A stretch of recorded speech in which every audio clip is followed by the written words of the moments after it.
Good afternoon, and thank you for joining us tonight for KREM 2 News. First at 4, I'm Cody Proctor. Whitney Ward is off tonight. Well, we are still continuing to track the latest with this winter weather. So first off at this hour, let's go straight to our chief meteorologist, Jeremy Legoo. He's in the KREM 2 Weather Center tracking this forecast. And Jeremy, as we head into tonight, what can you share? Well, it's gonna stay cold. And as we head through the next couple of days, another round of winter weather is on the way for much of the inland Northwest, going to have some major impacts if you're headed west. That includes Portland and Seattle in the hours and days to come. It's a pretty strong storm. Right now, we have switched from a wind chill warning to a wind chill advisory. Wind chills of 5 to 20 degrees below zero will persist through tomorrow morning. Right now, we currently sit at 0 degrees. 0 degrees in Spokane, 1 in Coeur d'Alene, 1 in Sandpoint. We did warm up quite a bit, and we're going to continue to try to warm up a little more, but get this, you factor in the wind, it feels like it's still teens below zero across the inland Northwest. You put it in motion, it feels a little bit colder in the 6 o'clock hour, and then we start our slow, steady climb. By tomorrow morning, we feel like we're right around zero. By tomorrow afternoon, it feels like it's up near 20 because it will be. We've got snow, then snow and freezing rain on Saturday. Then, well, it's going to be a wintry mix by Sunday. A lot of weather headed our way. We're talking up to 4 inches of snow in our winter weather advisory areas. Some decent snow over Snoqualmie Pass before we wind up seeing things shift toward, well, unfortunately, more of it. It's going to be rain and freezing rain over the pass. Here's how much we're expecting over Snoqualmie Pass before it switches over to rain. You could be looking at a good 6 inches, maybe even upwards of a foot in some of those mountain summits. 2 to 3 in Spokane, 2 to 4 in Coeur d'Alene, 3 to 4 in St. Mary's, 3 to 4 in Pullman. I think over Lookout Pass, you're looking at about, say, 4 to 6 inches of snow. Kellogg, Wallace, 2 to 4. Sandpoint, about 2 inches. Colville, 1 to 2 inches. So another round of pretty potent snow. But then as we get into Saturday and Sunday, that's when things start to shift. Snow turns to freezing rain on Saturday. Freezing rain turns to rain in a wintry mix by Sunday as temperatures climb well above freezing. And once we hit that 37 on Sunday, it is likely we don't drop below freezing for a whole week. A lot to keep in mind as we head into the rest of this week and towards the holiday weekend. Jeremy, thank you so much. And in the meantime, as the city of Spokane's snowplow efforts continued this afternoon, let's check in on their current progress during their third full city plow for the season. Take a look at your screen right now at this map. This is a look at the plow map as it stands right at the top of this hour. The sections in blue are areas that are currently being worked on, with finished neighborhoods in green. The red sections mean crews are going to those areas next. Crews will be working 24/7 on 2,200 lane miles of streets. Now, if you want to see the map, text the word MAP to 509-448-2000 and we'll send a link right to you.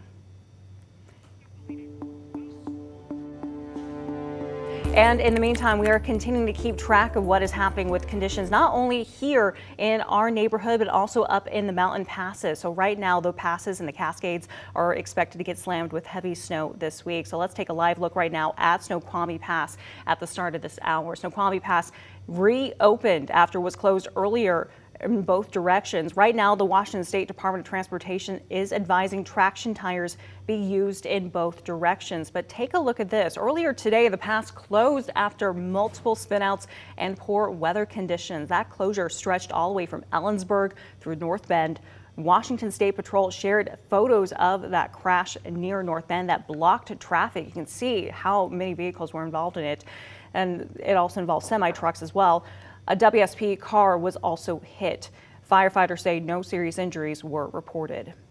And also tonight, as we take a look, Stevens Pass is currently open. WSDOT is requiring traction tires.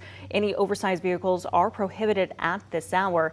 And meanwhile, as we take a look at Lookout Pass and 4th of July Pass, the Idaho Department of Transportation is reporting that snow and slick pavement in the area. There are no restrictions in place. And of course, you have likely turned up your thermostat over these past few days as we continue to deal with this cold snap. And we talked to Avista about it. They say even the small gaps in your doors can cause a big energy loss for you.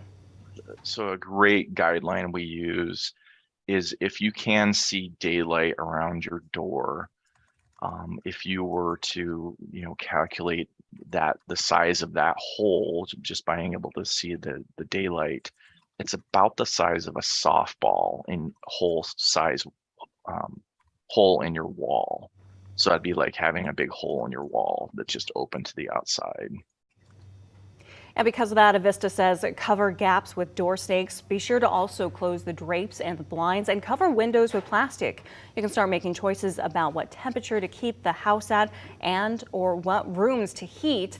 Make sure to switch out your furnace filters and don't use space heaters if possible. They're actually more expensive to run. And if you end up losing power, be sure to shut the doors to the rooms in your house. Move everyone into one room.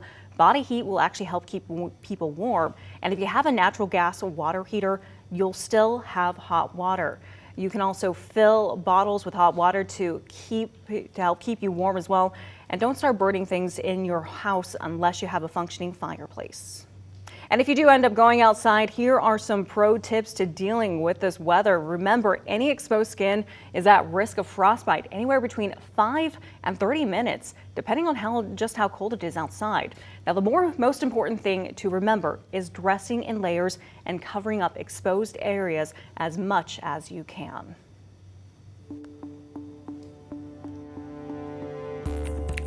And of course, with all of this winter weather, we want to bring you more to every story in this aspect of our weather coverage. And with that in mind, KREM 2 News has checked in with some of our local auto shops across the city, because with people still hitting the roads in this cold, they still need their vehicles.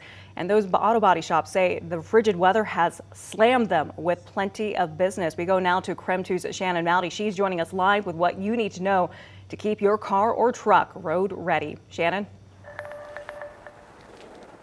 Yeah, and temperatures this low, you may be seeing all kinds of issues with your ride. Now, they may look something like this, low or in this case, flat tires. And that's actually one of the big issues that are landing a lot of cars in the garage at Mechanics Pride downtown. Another one is broken windshield wipers or door seals that have frozen shut. But we also wanted to check up on a big debate right now. Do you need to warm up your car before driving? There's always a big argument about that. Are you supposed to warm your car up for a drive or are you not? The modern fuel injection system kind of doesn't care. As far as the engine internals and the transmission internals, it is very good to get a little bit of heat into those items. And especially for defrosting the windows. You really need the windows defrosted and cleared of snow and ice. And Austin says warming up your car is really also about your comfort as a driver, because obviously if you're shivering, you're not going to be as safe on the road. And our exclusive Verify team is going to help answer more questions about that warm-up debate coming up tonight at 6. In Spokane, Shannon Mowdy, KREM 2 News. Shannon, thank you so much. Be sure to warm up between your next live shot as well. And with winter here, well, we are still keeping track of some of the changes that is having not only here in the city limits, but even up in the higher elevations, and impacting some of our ski resorts and changing operations today. Both Silver Mountain and Schweitzer posted on social media changes to their schedule. Silver had a late start today. The gondola opened up at 10:30 this morning. Schweitzer says they also closed the backside of the mountain to keep guests and employees safe. So far, Lookout Pass and 49 Degrees North have been running on a normal schedule. And of course, as we continue to track this winter weather coverage, we'll continue to bring you more updates coming up in our second half hour, including what crews are doing to make sure you're safe when you end up hitting the roads. But for the latest information and forecasts, just go to our website at krem.com. Well, tonight we know that North Idaho College now has a new interim president, while Nick Swain remains on administrative leave. The college's Board of Trustees voted 3-2 to approve a contract for Greg South to serve as the college's acting president. South's pay will actually be $5,000 more than Swain's. Swain's salary has been repeatedly criticized by one board member. That same board member was one of the members to vote in favor of South's contract. Now, this comes as the crowd at North Idaho College last night became heated during that board meeting, as the college faces both a lawsuit from its president and the possibility of losing its accreditation. And KREM 2 was at that meeting, and we spoke to students who were rallying behind the college's president. Students and community members rallied in Coeur d'Alene Wednesday night, upset about the current drama at North Idaho College and asking for the reinstatement of the college's president, Nick Swain. Now the Board of Trustees is trying to find an interim president, but we're not looking for that. We have the person we want. His name is President Nick Swain, and we want him back. Swain is suing the school after the Board of Trustees placed him on administrative leave. Court records show Swain was put on leave while the board looks into a change in Swain's contract. It does not stem from disciplinary issues. The suit argues the Board of Trustees did not have the power to place him in leave. Swain is also asking to be reinstated immediately. Swain's lawsuit isn't the only issue at NIC. The college's accreditation is also a question mark. Our news partners at the Coeur d'Alene Press reports if that happens, students will not be eligible for federal financial aid and won't be able to transfer credits. Northwest Commission on Colleges and Universities is still reviewing the college's accreditation after a series of warnings due to dysfunction on the Board of Trustees. They sent North Idaho College a letter this weekend warning recent actions of the board still don't align with the eligibility requirements and standards for accreditation. The board now has until January 4th to respond with an explanation for how it's not out of compliance. And as you just heard, North Idaho College's accreditation status is up in the air right now, and the Idaho State Board of Education is weighing in on the side of the students. In a news release, Board of Education President Kurt Liebig said, quote, "In a worst case scenario and North Idaho College does lose its accreditation, what I will commit to you is that this state board is going to stand behind our students, and we will do whatever we can to ensure that there are off-ramps to other higher education institutions and that students have a seamless path forward to achieve whatever dreams they have," end quote.